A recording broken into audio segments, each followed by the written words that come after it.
টানা বৃষ্টি আর নদী খালের অপরিকল্পিত খনন ও দখলের কারণে সাতক্ষীরা পৌর এলাকার জলাবদ্ধতা ভয়াবহ রূপ ধারণ করেছে।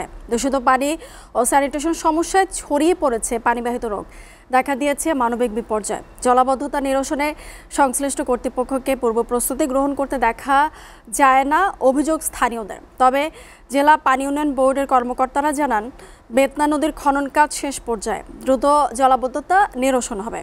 সাতক্ষীরা থেকে শাহিন গোলদারের প্রতিবেদন। ড্রেনেজ ব্যবস্থা না থাকায় পানি নিষ্কাশনের পথ বন্ধ করে মৎস্যঘের গড়ে তোলায় ৮ বছর ধরে সাতক্ষীরা পৌরসভা সহ সদর উপজেলার প্রতিটি ইউনিয়নে জলাবদ্ধতার সৃষ্টি হয়।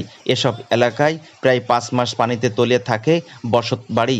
জলাবদ্ধতায় পৌরসভা সহ আশেপাশে ইউনিয়নে দেখা দিয়েছে মানবিক বিপর্যয়।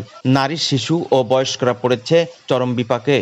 এখানে ডিসি মহোদয় প্লাস পানি উন্নয়ন বোর্ডেতে সবাই আসছে, বিগত দিন এসে কোনো প্রত্যয়ন করতে পারি নাই।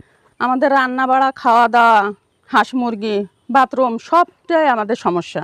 এই যে বারবার, তারপরেও এই যে বৃষ্টিতে পানি হালকা কমে গেছে, 2 দিন বৃষ্টিতে আবার পানি প্রচুর বেড়ে গেছে। জনস্বার্থে প্রভাবশালীদের কবল থেকে পানি নিষ্কাশনের পথ উন্মুক্ত করতে হবে জানালেন নাগরিক কমিটির নেতা। প্রশাসন যখন এই বর্ষাকাল আসে তখন যদিও কিছুটা তৎপর হলেও শুকনো মৌসুমে বারবার তাদেরকে স্থায়ী পদক্ষেপ নেওয়ার জন্য বলা হলেও স্থানীয় পৌর প্রশাসন বলেন, পৌর জনপ্রতিনিধি বলেন বা জেলা প্রশাসনের লোকজন বলেন, কেউ এই বিষয়গুলো কোনো ব্যবস্থা গ্রহণ করেনি। দ্রুত সময়ের মধ্যে পরিস্থিতি কিছুটা স্বাভাবিক হবে জানালো উপজেলা প্রশাসন।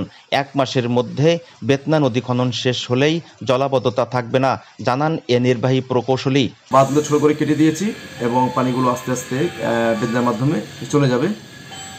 আর আমাদের বাকি যে অঞ্চলগুলো আছে সেই অঞ্চলগুলোর পানি আমাদের মরিচাপের মাধ্যমে কিছু যাচ্ছে আমাদের ইসামতি নদীতে, আর কিছু যাচ্ছে আমাদের মরিচাপ হয়ে মানে সুন্দরবনের মধ্যে।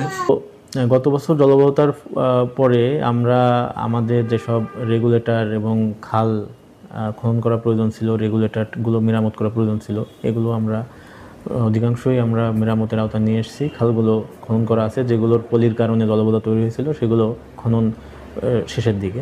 আশ্বাস নয়, দ্রুত পানি নিষ্কাশনের ব্যবস্থা করা হবে এমনটাই মনে করেন স্থানীয়রা।